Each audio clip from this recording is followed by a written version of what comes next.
Hey guys, and welcome to Tech Trick Tutorials. And in today's video, I'm going to lay out the King of Kings achievement. So bear with me on this presentation because I'm going to clear out a bunch of misconceptions, and I'm also going to clear out a bunch of debates that have been talked about on the Discord on whether or not certain topics and certain methods are really effective. Because I've been through this. I've had the King of Kings already here on my arsenal, and through experience I could tell you the correct method to do so.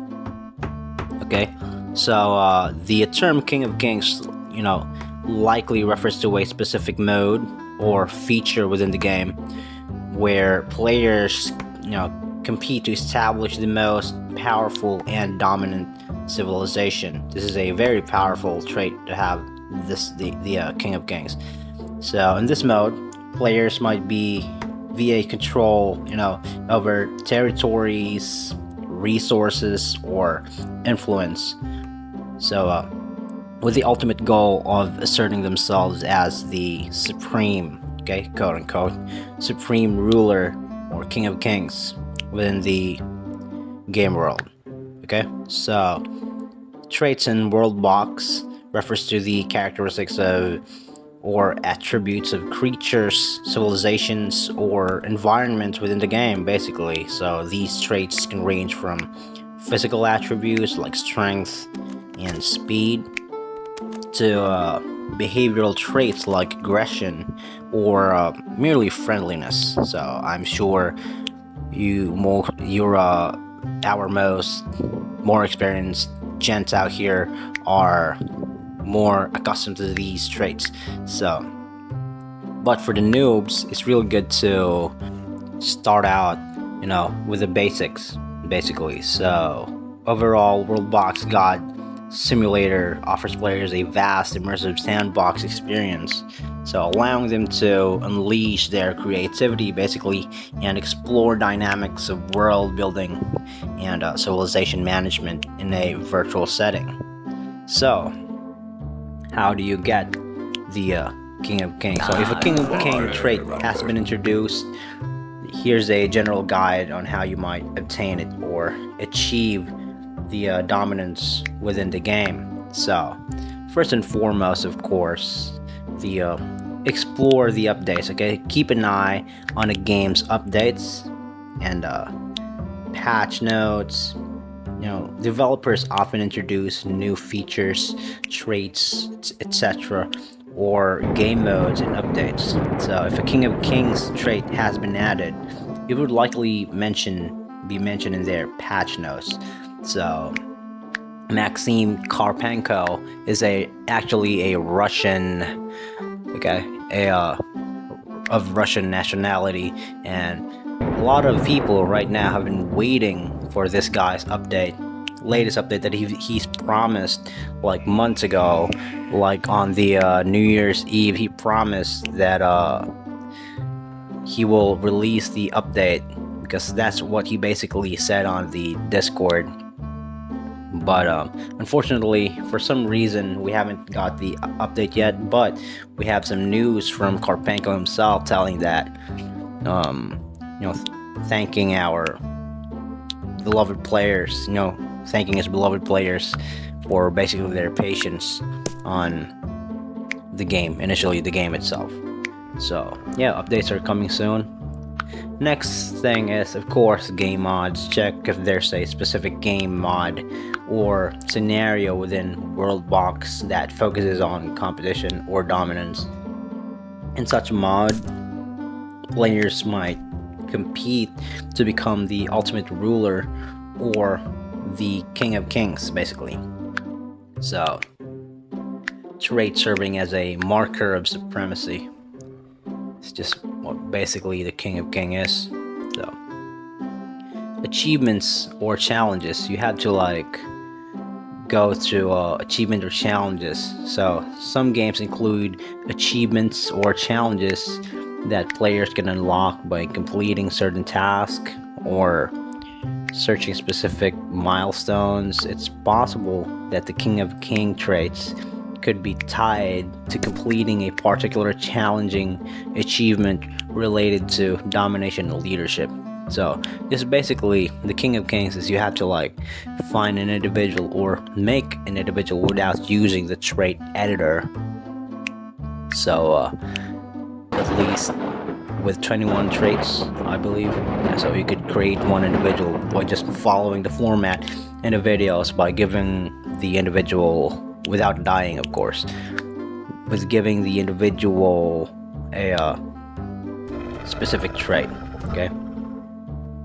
And what else? Special events or quests, of course. So developers sometimes introduce special events or quests into games for a limited time. These events may offer unique reward or traits that are not available in the regular gameplay. So basically keep an eye out of it, for any announcements regarding special events in World Box. And community resources. Engage with the World Box communities, especially the Discord ones, okay? Community forums, social media. I highly encourage. I'm a member of the Latin American Discord server and also the social media one. I've been on multiple nationality sites just for the upcoming update. I joined a couple of sites and a couple of groups, fan page and Facebook, just so I could keep track on the update.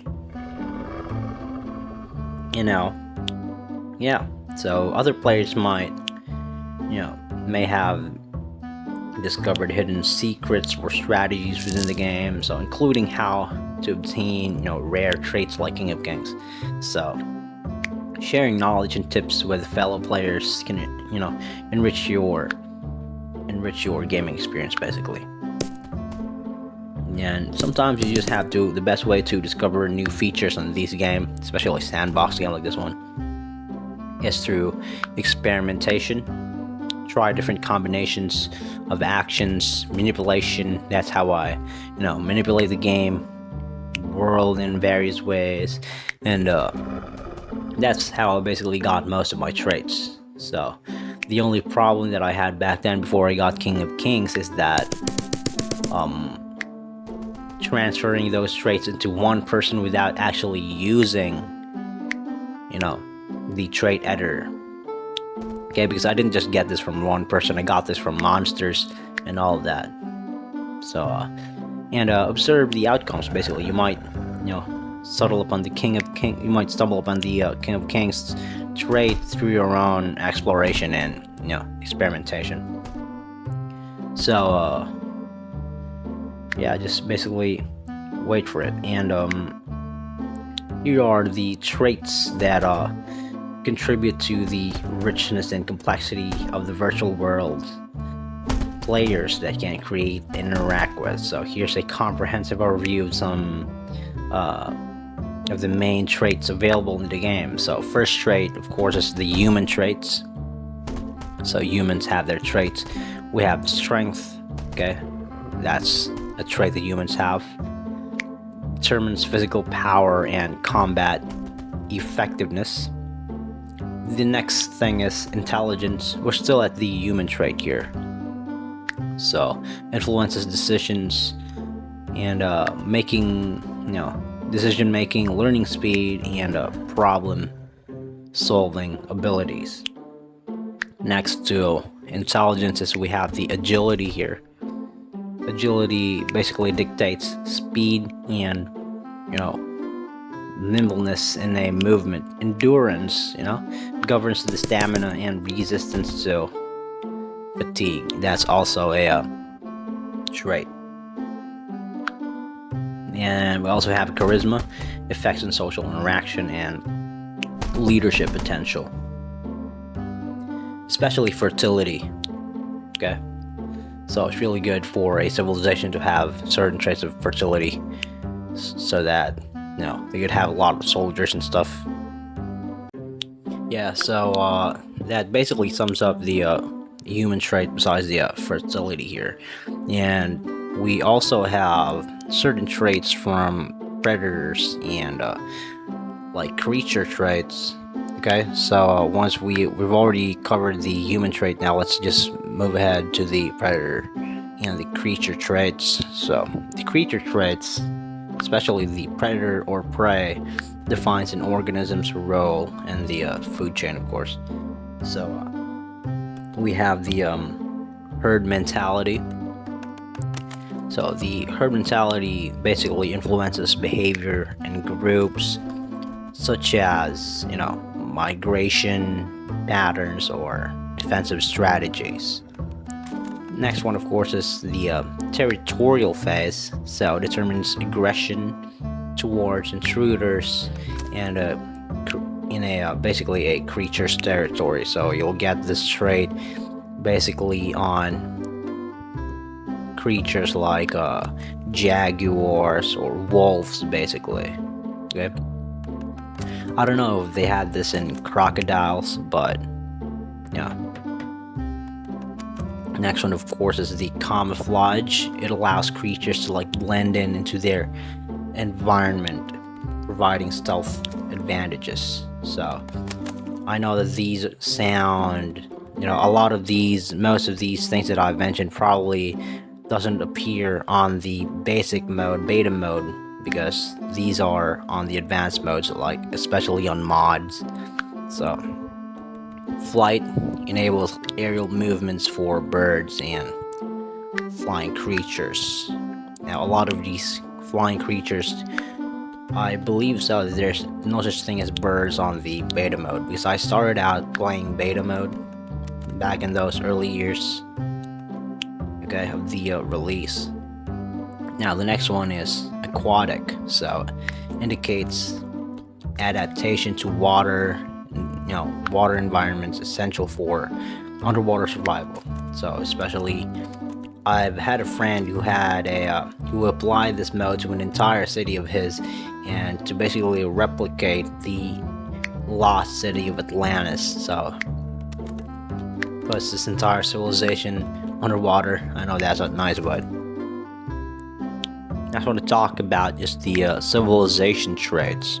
So we've done with the very first one, the human traits, the strength, intelligence, agility, endurance, charisma, fertility. Those are the human traits. Creature traits are, predator and prey, herd mentality, territorialism, camouflage, flight, and aquatic. Now, please note that these traits right here, you could absolutely use them to implement on basically anything, including an individual, including a simulant like an orc, or it's basically any humanoid creature you can think of, and not just humanoid, any simulant as well that has the capability to, be edited on this trait, on a trait editor. Now, the civilization traits, we have the culture, basically, so reflects the customs, traditions, and values of a civilization, influencing its interaction with others. Now, this is a misconception that a lot of guys have on this topic about cultures, that cultures merge over time. Well, they don't actually. It's actually yes and no. The answer is yes and no, because if you get like a superpower of a kingdom that just occupies an entire continent and has a lot of provinces, and those provinces under its rule have different cultures, over time, the ruling kingdom, the ruling city of that kingdom, or the capital's culture will slowly envelop those ethnic minorities, those cultures that are of small ethnic descents from the provinces. Now, this is why there's tendency of revolutions and revolts from the federal states is that because a lot of these ethnic minorities feel that their way of life has been oppressed, so that's why they revolt and established colonies elsewhere, away from the motherland. Okay? So, that's just basically it. Technology level is the next one. Indicates the advancement of a civilization in areas like agriculture, industry, and warfare. So here we have a lot of mods for technology. We have tier 1 level basically, and a modern mod technology gives them buildings and stuff, guns, tanks, whatever we have today. And the type A civilization mod basically, where you get spaceships and stuff. Okay, really advanced. That's it. And yeah, indicates the technology level, indicates the advancement of a civilization in areas like agriculture, industry, and warfare basically. So next is the government type. So it determines the political structure and leadership style, ranging from monarchies to democracies. Okay, so have you noticed that Maxine Karpenko actually cleared this out? Have you noticed those flags? You get different flags from orcs, different flags from elves, same as dwarves and humans. Those different flags don't just represent, signs, just so you won't mistake a kingdom for another. It's basically a government type. So the democracy, if you find it on human, you see the sword, the one with the sword icon on the human flag. That's the democracy. And the one with the crown, the other flag with the crown mark on top, on the middle, there's a crown. That's the monarchy. So we basically have a lot.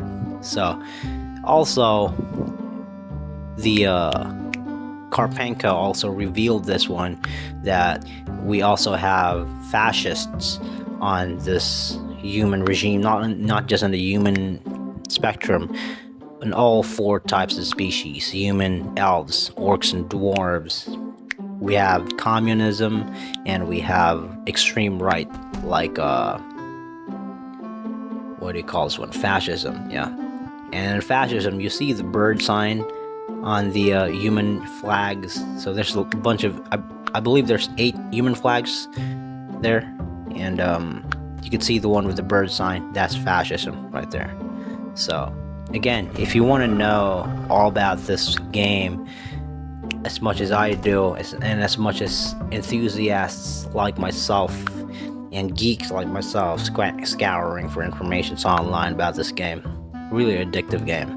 I've been playing this for like a couple of years now. Now, I'm not saying that I've been there at the very first launch of this game, but I can tell you that I'm one of the very first to play this game when there aren't any options available. There aren't any buttons available here at the bottom here, the square boxes here. So certain mods non-existent back then.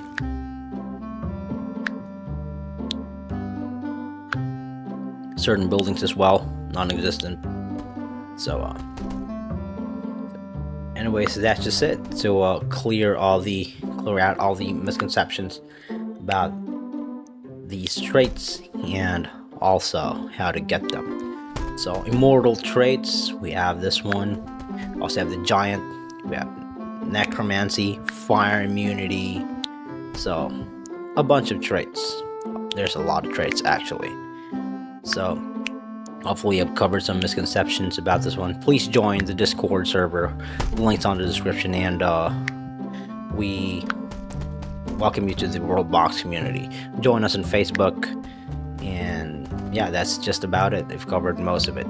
So thank you so much for watching Tech Trick Tutorials, and you guys have a nice day.